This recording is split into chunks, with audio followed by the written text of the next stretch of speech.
আমরা জলবায়ুর এই ক্রমবর্ধমান যে ঊর্ধ্বগতি এবং যাতে জনজীবন বিপর্যস্ত হয়ে পড়ছে, 40 ডিগ্রি সেলসিয়াসের উপরে গ্রীষ্মকালীন সময়ে তাপমাত্রা বৃদ্ধি পাচ্ছে, এগুলো রোধ করার জন্য কার্যকর ব্যবস্থা গ্রহণ করতে হবে। সেক্ষেত্রে শুধুমাত্র সরকারের ব্যবস্থা গ্রহণ করলে হবে না, জনগণের এখানে দায়বদ্ধতা আছে। এ কারণে আমরা বাংলাদেশের শহরগুলো এবং প্রত্যন্ত এলাকাগুলোতে বৃক্ষরোপণ কর্মসূচি গ্রহণ করেছি।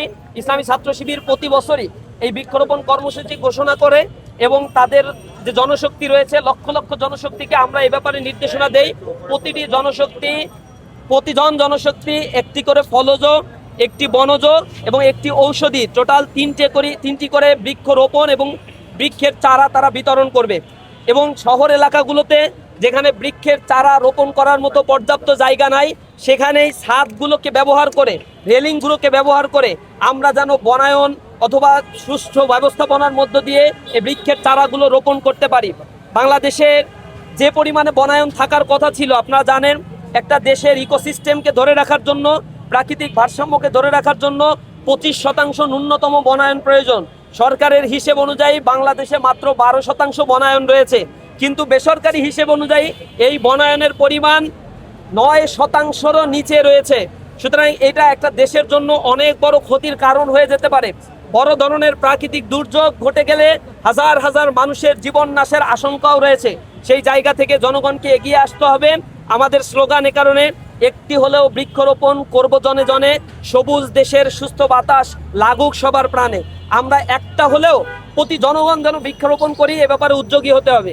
দ্বিতীয়ত, সরকারের প্রতি আমরা আহ্বান জানাই, এই বৃক্ষরোপণের ক্ষেত্রে আপনাদের যে মন্ত্রণালয়গুলো, জলবায়ু মন্ত্রণালয় কাজ করে, অথবা আমরা দেখতে পাই কৃষি মন্ত্রণালয় অথবা পরিবেশ মন্ত্রণালয় অধিদপ্তরগুলো কাজ করছে, কিন্তু কার্যকর কোনো ব্যবস্থা গ্রহণ করা হয় না। এখানে তাল গাছ রোপণের জন্য একবার কর্মসূচি গ্রহণ করা হয়েছিল, কিন্তু সেই তাল গাছ কোথায় রোপণ হয়েছে আর টাকা কোথায় গিয়েছে এটা আমরা জানি না। শেল্টার সেন্টার নির্মাণের জন্য প্রতি বছর বাজেট দেওয়া হয়, কিন্তু শেল্টার সেন্টার নির্মাণের ক্ষেত্রে যে পরিমাণে দুর্নীতি করা হয়, সেই দুর্নীতির কারণে শেল্টার সেন্টারগুলো গরু ছাগলের খামার, পাঞ্জাবের জগতে একটি বিশ্বস্ত নাম শাবাব এথনিক ওয়্যার, খামারে পরিণত হয়েছে, অথচ গরু ছাগল থাকার জায়গায় পরিণত হয়েছে, সেখানে মানুষ থাকতে পারে না। সেখানে স্যালানিটির কারণে যে বিল্ডিং নির্মাণ করা হয় তার টেম্পার 2 বছরও টিকে না, ভেঙে পড়ে যায়। এরপরে যে এলাকাগুলোতে বৃক্ষরোপণের জন্য, জলবায়ু নিয়ন্ত্রণের জন্য আরও বিভিন্ন কাজে যে ধরনের বাজেট বরাদ্দ দেওয়া হয়, সরকারের পৃষ্ঠপোষকতায় সেই বাজেটগুলো কর্তা ব্যক্তিরা ভক্ষণ করে নেয়। জনগণের প্রতি তারা দায়বদ্ধতা দেখায় না, এবং সেই জায়গায় যে ধরনের পদক্ষেপ গ্রহণ করা দরকার, যে ধরনের ট্রান্সপারেন্সি গ্রহণ করা দরকার ছিল, তা আমরা গ্রহণ করতে দেখি না। সরকারের প্রতি আমরা আহ্বান জানাই, এই দেশ আপনার, এদেশ আমার, এদেশের সকল নাগরিকের অধিকার হচ্ছে তার বেঁচে থাকার অধিকার। সুতরাং সুষ্ঠুভাবে বেঁচে থাকার জন্য এই আবহাওয়ার যে পরিবর্তন, সেইটা মানে ধরে রাখার জন্য আমাদেরকে চেষ্টা করতে হবে সকলেই নিজ নিজ জায়গা থেকে। আমরা সেই আহ্বান, উদাত্ত আহ্বান সকলের কাছে জানাই, এবং ইসলামী ছাত্র শিবির 1 জুন থেকে 30 জুন পর্যন্ত 1 মাস ব্যাপী এই বৃক্ষরোপণ কর্মসূচির উদ্বোধন ঘোষণা করছে এবং বৃক্ষরোপণ কর্মসূচি ঘোষণা করছি। আমাদের কর্মসূচির মধ্যে আমরা বলেছি প্রতি জনশক্তি এবং প্রত্যেকের কাছে কাছে গিয়ে আমরা বৃক্ষরোপণের ব্যাপারে সচেতনতা তৈরি করব, নিজে বৃক্ষরোপণ করব এবং অন্যকে বৃক্ষরোপণের ব্যাপারে উৎসাহিত করব।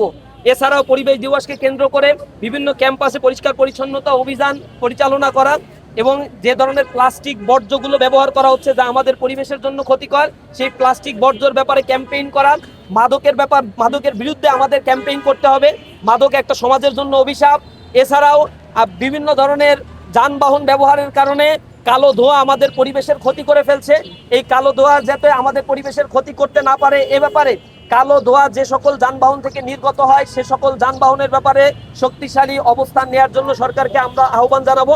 এবং সারা দেশব্যাপী আমাদের এই বৃক্ষরোপণ কর্মসূচি চলবে, এবং আমরা এই ক্যাম্পেইনগুলো মাসব্যাপী করব, যাতে পরিবেশের ভারসাম্য এবং সমাজের ভারসাম্য রক্ষার ক্ষেত্রে আমরা সকলে নিজ নিজ দায়বদ্ধতার জায়গা থেকে কাজ করতে পারি। আমরা আহ্বান জানাবো সরকারকেও এই ক্ষেত্রে এগিয়ে আসার। অন্য সকল ছাত্র সংগঠনগুলোকে আমরা আহ্বান জানাবো এই ক্ষেত্রে এগিয়ে এসে কাঁধে কাঁধ মিলিয়ে এই দেশ গঠনের জন্য এবং এই পরিবেশের ভারসাম্য রক্ষার জন্য যেন আমরা কাজ করতে পারি।